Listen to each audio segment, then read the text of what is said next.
جی اپنے مخالفین کو المفند کہنا اور ان پر المہند رکھنا، یعنی ہند کی تلوار. اور وہ جس شخصیت کی تعریف کر رہے تھے اشری تھانوی صاحب کی، جی ان کے سامنے کسی نے احمد بریلوی صاحب کا نام بغیر مولانا کے لیا تو انہوں نے انہیں ڈانٹا کہ ٹھیک ہے وہ ہمارے مخالف تھے، ہم پر کفر کا فتویٰ لگایا، لیکن ان کا نام تو احترام سے لو. اور پھر اینڈ پہ بولتے ہیں اللہ نے ہمارے اکابرین کو ایسا بنایا. تو اڈے اکابرین نو جو اللہ نے بنایا سی نا، فطرت اتے بنایا سی، جو بعد ہی چوگے سن تو ہم دسنے کے ہوئے سن، یہ ہوئے تھے کہ اپنے مخالفین کو المفند کہتے تھے وہ. اور وہی اشرف تھانوی جس کی وہ تعریف کر رہے ہیں اس کے سگنیچر ہوئے ہیں المحنت کے اوپر. آیا انہیں داڑھ تھلے ہوں میری اہلی داڑھ.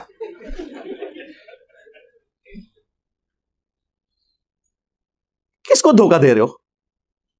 صراط الذین انعمت علیہم، اے تواڈے صراط الذین انعمت علیہم نے. اس المحنت کتاب میں انہوں نے لکھا کہ احمد بریلوی اور ان کی پوری جماعت ایک شیطانی لشکر ہے جو ہم پہ حملہ آور ہو گیا ہے. جس طرح کے شیاطین انبیاء پر حملہ آور ہوتے تھے، علماء دیوبند رضی اللہ عنہم پر یہ حملہ آور ہوئے، رضی اللہ عنہم 14ویں صدی کے مولویوں کو. اور اسی کتاب میں انہوں نے اہل حدیث کو، وہابیوں کو کہا یہ خوارج کی ایک جماعت ہے. آج ریال کے چکر میں ایک ہوئے میں، ویسے ہی ایک دوسرے کو یہ سمجھتے ہیں ریٹن میں. تو یہ ہیں جی صراط الذین انعمت علیہم. اور تیسری انہوں نے بات اس میں کی کہ جی اللہ کے محبوب علیہ السلام نے تو فرمایا تھا ما انا علیہ و اصحابی. آج کہنے والے کہتے ہیں یحسبنا کتاب اللہ، ہمارے پاس کتاب اللہ کی کافی ہے، ہمیں کسی اور کی ضرورت نہیں. سورہ فاتحہ میں اللہ تبارک و تعالیٰ نے واضح طور پر بیان فرما دیا کہ صراط مستقیم وہ نہیں ہے جو تم اپنے دماغ سے، اپنی سمجھ سے، اپنی سوچ سے قرآن کو دیکھ کر سمجھو. صراط مستقیم وہ ہے جس پر اللہ کے منعم شدہ بندے کار بن رہے ہوں. وہاں پر بھی کتاب کا حوالہ نہیں دیا، وہاں پر بھی حوالہ دیا رجال کا حوالہ دیا، رجال اللہ کا حوالہ دیا. بیچ میں پتہ نہیں کتنے دانشور اٹھے ہیں اس پورے 1400 سال کے دوران جنہوں نے یہی نعرہ لگایا کہ حسبنا کتاب اللہ، ہمیں رجال اللہ کی ضرورت نہیں، ہم تو کتاب اللہ کے پیرو ہیں اور کتاب ہی کی کو سمجھ کر کریں گے. اور اس کے نتیجے میں طرح طرح کے نظریات نے جنم لیا. معتزلہ پیدا ہو گئے، خوارج پیدا ہو گئے، کرامیہ پیدا ہو گئے، جہمیہ پیدا ہو گئے، قدریہ پیدا ہو گئے، جبریہ پیدا ہو گئے. وہ سب فرقے کیا تھے؟ حسبنا کتاب اللہ کہنے والے کہ ہمیں بس کتاب چاہیے، رجال اللہ کی ہمیں فکر نہیں. لیکن انجام کیا ہوا؟ جب یہ فرمایا تھا کہ میری امت 72 فرقوں میں بٹ جائے گی تو وہاں حضور اقدس صلی اللہ علیہ وسلم سے پوچھا گیا پھر کون سا ہوگا نجات پانے والا؟ تو آپ فرماتے تھے جو قرآن پر عمل کرنے والا ہوگا. کہتے تھے کہ نہیں جو قرآن پر عمل کرنے والا ہوگا وہ ہوگا نجات یافتہ. آپ نے نہیں فرمایا، فرمایا ما انا علیہ و اصحابی، جس طریقے پر میں ہوں اور میرے صحابہ ہیں وہ ہوگا صحیح راستے کے اوپر. جامعہ ترمذی کی ایک روایت، اس کی سند میں کلام ہے لیکن اپنے مفہوم کے اعتبار سے ٹھیک ہے، بالکل درست ہے. ترمذی میں بھی ہے، ابو داؤد والی سند درست ہے کہ میری امت کے 72 فرقے جہنم میں جائیں گے، ایک جنت میں جائے گا، لیکن وہ فرقہ نہیں ہے، وہ الجماع. اور ترمذی کے الفاظ ہیں ما انا علیہ و اصحابی، جس پہ میں اور میرے صحابہ ہیں. جی نبی الاسلام اور ان کے صحابہ دیوبندی تھے، بریلوی تھے، حنفی تھے، شافعی تھے، مالکی تھے یا مسلم تھے؟ ہاں مسلم تھے. ملت ابیکم ابراہیم هو سماکم المسلمین من قبل وفی ھذا، پیروی کرو ابراہیم اپنے باپ کی ملت کی جنہوں نے اس قرآن کے نزول سے پہلے تمہارا نام مسلم رکھا اور اس کتاب میں اللہ نے تمہارا نام مسلم انڈورس کر دیا. یہاں پہ مسلم صفت کے طور پہ نہیں آیا، اسم کے طور پر آیا، سماکم المسلمین. تو کیا نبی الاسلام اور ان کے صحابہ یہ کچھ تھے جو یہ ہیں؟ ما کان ابراہیم یہودی ولا نصرانی، ابراہیم نہ تو یہودی تھے نہ نصرانی تھے. ولیکن کان حنیفا مسلما وما کان من المشرکین، بلکہ وہ سب سے ٹوٹ کر ایک اللہ کے ہو گئے تھے اور وہ مسلم تھے اور مشرک نہیں تھے. اور ہمارے نبی بھی ابراہیمی ہیں. قل اننی ہدانی ربی الی صراط مستقیم دینا قیما ملت ابراہیم حنیفا وما کان من المشرکین قل ان صلاتی ونسکی ومحیای ومماتی للہ رب العالمین لا شریک لہ وبذالک امرت وانا اول المسلمین. اے نبی آپ بھی اناؤنسمنٹ کریں کہ آپ بھی مسلم ہیں. ہمارے نبی علیہ السلام نہ بریلوی تھے، نہ دیوبندی تھے، نہ سنی تھے، نہ شیعہ تھے، وہ تو مسلم تھے. اور جو ان سے ہٹا ہوا ہے پھر قرآن نے واضح فتویٰ دیا ہے ان الذین فرقوا دینہم وکانوا شیعا، بے شک جنہوں نے اپنے دین میں فرقے بنا لیے اور گروہوں میں بٹ گئے. لست منہم فی شیء، اے نبی آپ کا تو ان سے کوئی تعلق نہیں ہے. لاکھ وہ نعرے لگاتے رہے آپ کے نام کے. انما امرہم الی اللہ، ان کا معاملہ اللہ کے سپرد، پھر قیامت کے دن اللہ تعالیٰ انہیں بتا دے گا جو کچھ دنیا میں وہ کرتوت کیا کرتے تھے. تو کہاں بیٹھے ہیں میرے بھائی؟ وہ جی نبی علیہ السلام نے فرمایا کہ 73 فرقے بن جائیں گے تو ایک فرقہ جنت میں جائے گا. سرکار کسی حدیث میں نہیں ہے فرقہ جنت میں جائے گا، ایک گروہ. فرقہ تو جنت میں ہی جائے گا. نبی علیہ السلام ان کے صحابہ اور اہل بیت کیا فرقہ تھے؟ فرق کہتے ہیں ٹوٹ کے الگ ہونے والے کو. جو درخت سے ٹوٹ کر پتا الگ ہوتا ہے وہ فرق ہوتا ہے. درخت تو اپنی اصل ہے, اصل تو مسلم تھا, فرقے تو آپ لوگوں نے بنائے. انڈیا کے 2 شہروں کے نام کے اوپر فرقے بنا دیے, دیوبند اور بریلی. خانہ کعبہ شریف کو 400 سال تک بدعت سے بھار کے رکھا. جب چاروں اماموں کے نام کے اوپر, ان بیچاروں کو تو پتہ نہیں ہوگا, 4 مسلح ڈال دیے 400 سال تک, 1517 سے 1917 تک سلطنت عثمانیہ. اور پھر اللہ نے ایسے اٹھائے, اب قیامت تک دوبارہ نہیں انشاءاللہ 4 مسلح ڈلتے, کیونکہ حنفیوں کے ہی 2 مسلح بن گئے ہیں, بریلوی اور دیوبندی. ہاں, ایسی اللہ نے کمر توڑی ہے اللہ کے فضل سے. باقی ہم نے جو کچھ کیا آپ کو پتا ہے, پچھلے 1000 سال میں اتنی عزت نہیں کمائی تھی انہوں نے جتنی ان 10 سالوں کے اندر انہوں نے ذلت کما لی ہے. الحمدللہ, اللہ کا شکر ہے. سرکار ہمارا تو ایک نعرہ ہی ان کے سارے بابوں کو لے جاتا ہے کہ میرے نبی سا ہے ہی کوئی نہیں, تیرے بابے تھے شے ہی کوئی نہیں. یعنی تیرے بابے اللہ رسول کے مقابلے پہ, ہمارے مقابلے پہ نہیں, ہم تو اپنے سے مقابلہ کرتے ہی نہیں, ضرورت ہی نہیں ہمیں کروانے کی. اللہ کے بندو, عزتیں ویل کی ہیں تم نے اللہ اور اس کے رسول کے نام کے اوپر, عز و جل و صلی اللہ علیہ وآلہ وسلم. چندے بٹورے ہیں تم نے اللہ اور اس کے محبوب علیہ السلام کے نام کے اوپر. سواریاں سوار کی ہیں تم نے مکے اور مدینے کے نام کے اوپر, اور پھینکی کہاں جا کے, دیوبند میں اور بریلی میں, اجمیر میں اور بغداد میں. غدار ہو تم لوگ, اپنے نبی کے غدار ہو. کہتے ہیں جی انجینئر صاحب بزرگوں کے بارے میں سخت زبان استعمال کرتے ہیں, اور قرآن میں تو اللہ تعالیٰ نے فرمایا کہ کافروں کے جھوٹے خداؤں کو برا نہ کہو ورنہ وہ تمہارے سچے کو کہیں گے.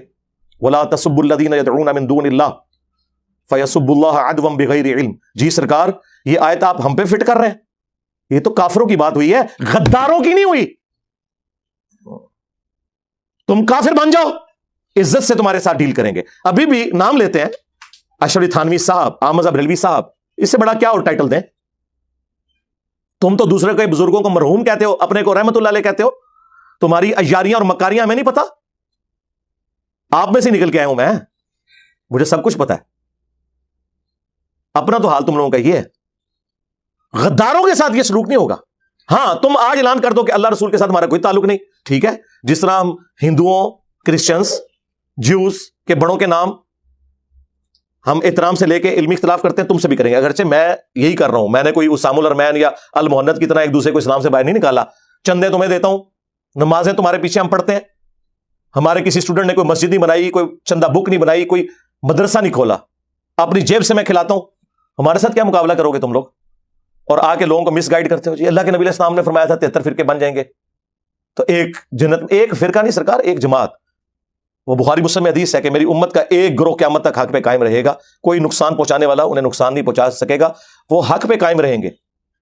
اور امام بخاری نے اس حدیث پہ باب باندھا ہے, ہوا اہل العلم, اس سے مراد اہل علم ہے, ڈگری والے مولوی نہیں.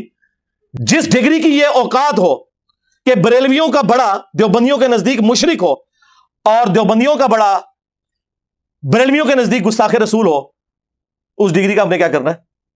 یہ اوقات ہے ڈگری کی. تو نبی علیہ السلام نے تو ڈرایا تھا کہ فرقوں میں نہیں پڑھنا. اللہ کے نبی قرآن کے خلاف چل سکتے تھے؟ وَاعْتَصِمُوا بِحَبْلِ اللَّهِ جَمِيعًا وَلَا تَفَرَّقُوا. اللہ کی رسی قرآن کو مضبوطی سے تھام لو اور فرقوں میں مت بٹو. یہ تو آپ نے پروفیسی کی تھی کہ امت میں فرقے بنیں گے, تم نے حصہ نہیں بننا. جس طرح کہ مسلم شریف میں حدیث ہے کہ قرب قیامت میں ایسی عورتیں آئیں گی جو ایسا لباس پہنیں گی چست یا باریک, گویا کہ ننگی ہوں. اس کا کیا مطلب ہے کہ اپنی عورتوں کو ہم ننگا لباس پہنائیں؟ یہ ڈرایا گیا تھا, وہاں پہ بھی ڈرایا گیا تھا کہ فرقوں میں مت بٹنا اور اللہ کی رسی کو پکڑ لینا. کہتے ہیں جی رسی میں دیکھیں جی کتنے ریشے ہوتے ہیں, ایک ریشہ جو ہے وہ اللہ کی محبت کا ہے, ایک رسول کی محبت کا, ایک صحابہ, ایک اہل بیت, ایک بابے بھی بیچ میں ڈالے ہوئے ہیں. لے جاؤ بابے تو اپنے, جاؤ دبو انہوں نے جا کے. قرآن اللہ کی رسی ہے. غدیر خم کی حدیث میں اللہ کے نبی نے خود فرما دیا. مسلم شریف میں اوپر تلے 4 حدیث ہے. اے لوگوں آگاہ ہو جاؤ, میں بھی ایک انسان ہوں, قریب ہے کہ اللہ کا قاصد یعنی موت کا فرشتہ میرے پاس آئے اور میں اس کی دعوت قبول کر لوں. میں اپنے بعد تم میں 2 بھاری چیزیں چھوڑ کے جا رہا ہوں. ان میں سے پہلی چیز اللہ کی کتاب ہے, اس میں ہدایت ہے, اس میں نور ہے, یہ اللہ کی رسی ہے.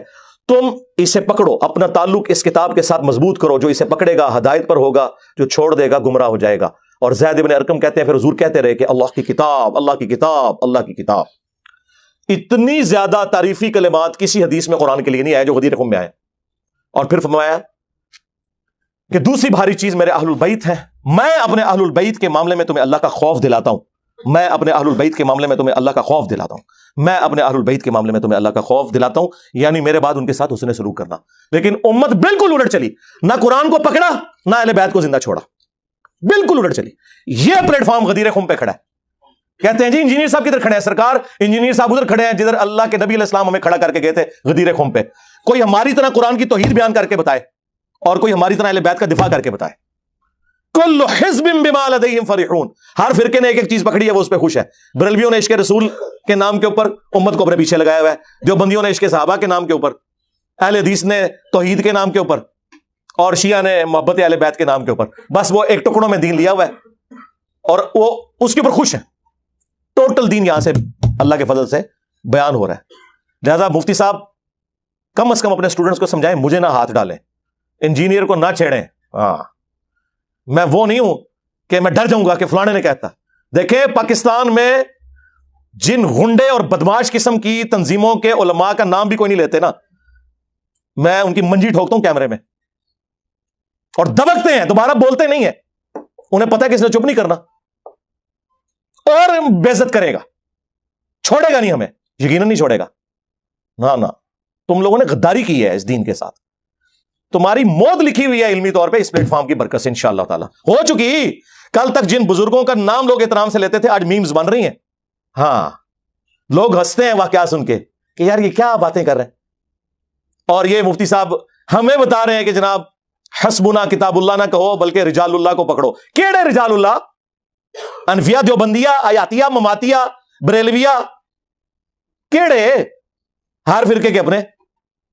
اور پھر صراط الذین انعمت علیہم کا دھوکہ دیا ہوا ہے۔ پہلے تو پڑھو اہدنا الصراط المستقیم، اس آیت کو کھا جاتے ہو۔ اہدنا الصراط المستقیم، اے اللہ ہمیں چلا سیدھے راستے پر، راستوں پر نہیں جی چاروں ہی حق پہ ہیں، نہیں، حق کا راستہ تو ایک ہے۔ قرآن میں ہمیشہ گمراہی جو ہے نا وہ جمع کے سیغے سے آئی ہے، من الظلمات الی النور، گمراہیوں کے اندھیروں سے روشنی کی طرف۔ روشنی سنگولر کے سیغے میں، انوار نہیں آیا، نور۔ یہاں تم نے جو ہے وہ اماموں کے نام کے اوپر فرقے بنا دیے، اماموں بیچاروں کو تو پتہ ہی نہیں ہوگا کہ تم نے کیا کیا، جس طرح جیزس کرائسٹ کے ساتھ کرسچنز نے کر دیا۔ جیزس کرائسٹ تو وجیہا فی الدنیا والآخرہ ومن المقربین ہے، الحمدللہ تم لوگوں نے یہ کام کیا۔ تو اہدنا الصراط المستقیم کی ڈیفینیشن تمہارے بابے کریں گے یا اللہ کے محبوب علیہ السلام کریں گے؟ ہاں، یا اللہ کے رسول کے ساتھ غداری کرنے والے لوگ کریں گے؟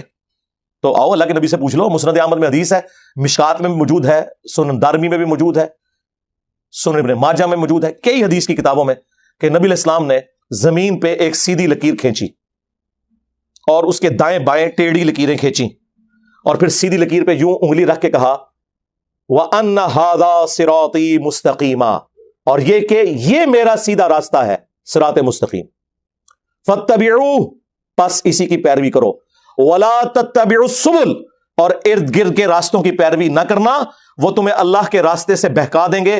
یہ وہ چیز ہے جس کی وصیت اللہ تعالیٰ تمہیں کرتا ہے تاکہ تم ڈر جاؤ۔ یہ نبی علیہ السلام نے سورۃ الانعام کی آیت نمبر 153 تلاوت کر کے فرمایا کہ میرا راستہ صراط مستقیم ہے، اور ارد گرد ٹیڑھے راستے ان سے بچنا۔ اور مزے کی بات، اس کا ایک طریق سنن ابن ماجہ میں ہے، اس میں الفاظ ہیں نبی علیہ السلام نے 2 ٹیڑھی لکیریں دائیں کھینچی، 2 بائیں، کتنی ہوگی؟ 4، یعنی چاروں ہی، ہاں چاروں ہی، اور فرمایا کہ درمیان والا میرا راستہ حق پہ ہے۔ تو اڈی تعریفاں کر کے گئے نے اللہ دے فضل نال۔ یہ ہے صراط مستقیم۔